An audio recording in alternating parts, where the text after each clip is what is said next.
بسم اللہ الرحمن الرحیم۔ السلام علیکم۔ آج کی اس ویڈیو میں آپ کو بتاؤں گی حضرت یوسف علیہ السلام کا واقعہ کہ ان کے بھائیوں نے ان کو کنویں میں پھینک دیا تھا۔ حضرت یوسف علیہ السلام حضرت یعقوب علیہ السلام کی دوسری بیوی راحیل بنت الابان کے بطن سے پیدا ہوئے۔ آپ علیہ السلام انتہائی خوبصورت، حسن و جمال کے پیکر، صبر اور عفو و درگزر کے علمبردار تھے۔ اللہ تعالیٰ نے آپ علیہ السلام کو اپنا نبی منتخب فرما کر آپ علیہ السلام کو بہت اعلیٰ مقام پر فائز فرمایا، اور حضرت یوسف علیہ السلام کا ذکر خیر قرآن مجید میں 26 مقامات پر فرمایا، اور پوری ایک سورت آپ علیہ السلام کے نام سے نازل فرمائی۔ آپ علیہ السلام واحد پیغمبر ہیں جن کا پورا واقعہ اللہ تعالیٰ نے قرآن مجید میں ایک ہی جگہ تفصیل کے ساتھ ذکر فرمایا، اور آپ علیہ السلام کے واقعہ کو احسن القصص یعنی بہترین واقعہ کے نام سے تعبیر فرمایا۔ حضرت یوسف علیہ السلام کے 11 بھائی تھے، اور آپ علیہ السلام کے والد محترم آپ علیہ السلام سے سب سے زیادہ پیار کرتے تھے۔ آپ علیہ السلام نے بچپن میں خواب دیکھا کہ 11 ستارے، سورج اور چاند مجھے سجدہ کر رہے ہیں۔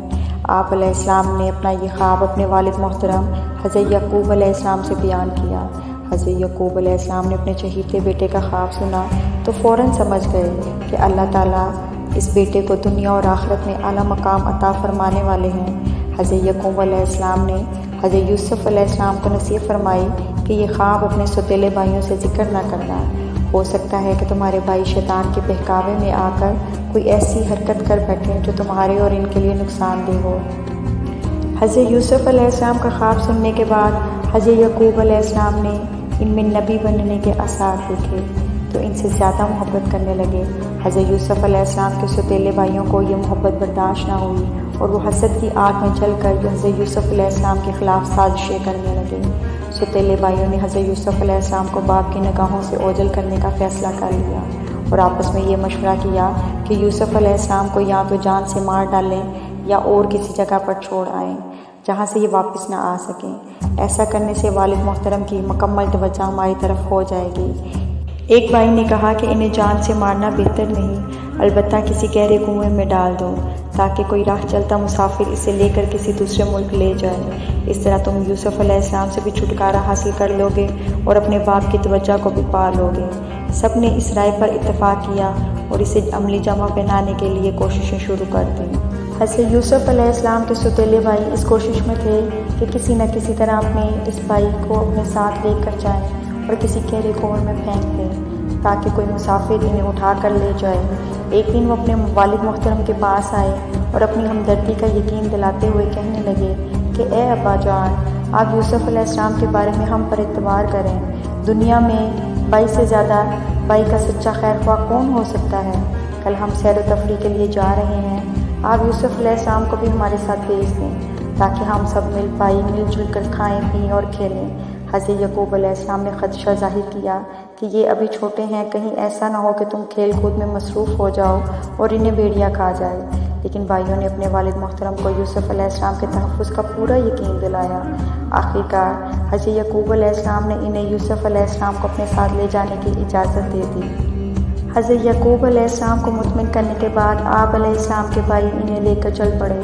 جیسے ہی وہ اپنے والد محترم کی نظروں سے اوجھل ہوئے، آپ علیہ السلام کو مختلف انداز میں پریشان کرنے لگے۔ آخرکار انہوں نے اپنے طے شدہ پروگرام کے مطابق آپ علیہ السلام کو ایک گہرے کنویں میں پھینک دیا۔ جیسے ہی آپ علیہ السلام کو کنویں میں ڈالا تو اللہ رب العزت نے ایک فرشتے کو بھیجا اور اس فرشتے سے کہا کہ یوسف علیہ السلام کا گہرائی میں پہنچنے سے پہلے انہیں اٹھا کر پتھر کے اوپر بٹھا دیں۔ فرشتے نے ایسا ہی کیا اور آپ علیہ السلام کو ایک پتھر کے اوپر بٹھا دیا اور آپ سے کہا کہ پریشان نہ ہوں، آپ جس مصیبت میں ابھی گرفتار ہوئے ہیں بہت جلد اللہ تعالیٰ آپ کو اس سے نجات دلائیں گے اور آپ کو ایسے مقام پر فائز فرما دیں گے کہ ایک وقت آئے گا کہ یہی بھائی آپ کے سامنے شرمندہ ہو کر کھڑے ہوں گے اور آپ انہیں ان کی یہ باتیں یاد دلائیں گے اس حال میں کہ وہ جانتے ہی نہ ہوں گے۔ جب بھائیوں نے حضرت یوسف علیہ السلام کو کپڑے اتار کر کنویں میں پھینک دیا تو انہیں اس بات کی فکر ہوئی کہ ہم اپنے والد محترم کو جا کر کیا جواب دیں گے۔ وہ مختلف ہیلے اور بہانے سوچنے لگے۔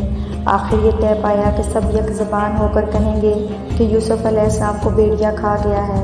بطور ثبوت انہوں نے ایک بکری کا بچہ ذبح کر کے اس کے خون سے حضرت یوسف علیہ السلام کے کرتے کو آلودہ کیا اور پھر رات کے وقت روتے ہوئے حضرت یعقوب علیہ السلام کے پاس پہنچے اور اپنے طے شدہ منصوبے کے تحت باپ کو مطمئن کرنے کی کوشش کرنے لگے۔ جب حضرت یوسف علیہ السلام کے بھائیوں نے حضرت یعقوب علیہ السلام کو حضرت یوسف علیہ السلام کا خون آلودہ کرتا دکھایا، آپ علیہ السلام اسے دیکھتے ہی پہچان گئے کہ میرے بیٹوں نے کسی سازش کے تحت یوسف علیہ السلام کو میری نظروں سے اوجھل کر دیا، کیونکہ وہ خون آلودہ کرتا کہیں سے بھی پھٹا ہوا نہیں تھا۔ پھر آپ علیہ السلام نے روتے ہوئے کہا کہ اب میں اس صدمہ پر صبر کرتا ہوں اور اللہ تعالیٰ سے مدد طلب کرتا ہوں۔ حضرت یوسف علیہ السلام کے سوتیلے بھائی آپ علیہ السلام کو کنویں میں ڈال کر واپس چلے گئے تو آپ علیہ السلام کنویں کے اندر اللہ تعالیٰ کی مدد اور رحمت کا انتظار کرنے لگے۔ کچھ ہی دیر بعد مصر کا ایک قافلہ وہاں سے گزرا۔ انہوں نے اپنے ایک آدمی کو کنویں سے پانی لانے کے لیے بھیجا۔ جب اس نے اپنا ڈول کنویں میں ڈالا تو اس نے دیکھا کہ حضرت یوسف علیہ السلام اندر ہیں۔ اس نے پھر آپ کو کھینچ کر باہر نکالا۔ اس آدمی نے جب آپ علیہ السلام کو دیکھا تو فوراً کہا، ہمارے لیے تو ایک بہت بڑی خوشخبری ہے، یہ تو ایک بہت خوبصورت لڑکا ہے۔ پھر انہوں نے حضرت یوسف علیہ السلام کو اپنے تجارتی مال میں شامل کر لیا اور مصر کے بازار میں لے جا کر دیگر سامان کی طرح آپ کو بھی غلام بنا کر فروخت کرنے کا اعلان کیا۔ جب قافلہ حضرت یوسف علیہ السلام کو لے کر سرزمین مصر پہنچے تو انہوں نے اپنے دیگر ساز و سامان کی طرح حضرت یوسف علیہ السلام کو بھی فروخت والے سامان میں شامل کر دیا۔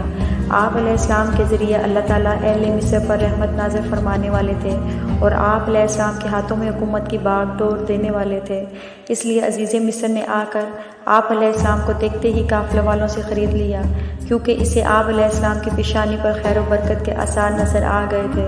خریدنے کے بعد وہ آپ علیہ السلام کو اپنے شاہی محل میں لے آیا اور اپنی بیوی سے کہا کہ انہیں عزت سے رکھنا، ہو سکتا ہے کہ یہ ہمارے کسی کام آئے یا ہم اس کو اپنا بیٹا ہی بنا لیں۔ اس طرح اللہ رب العزت نے حضرت یوسف علیہ السلام کو مصر میں ایک شاہی گھرانے میں پرورش پانے کا موقع نصیب فرمایا۔ امید ہے کہ آج کی ویڈیو آپ کو پسند آئی ہوگی۔ مزید ایسی اسلامی معلومات کے لیے میری ویڈیوز دیکھتے رہیں۔ جزاک اللہ خیر۔ اللہ حافظ۔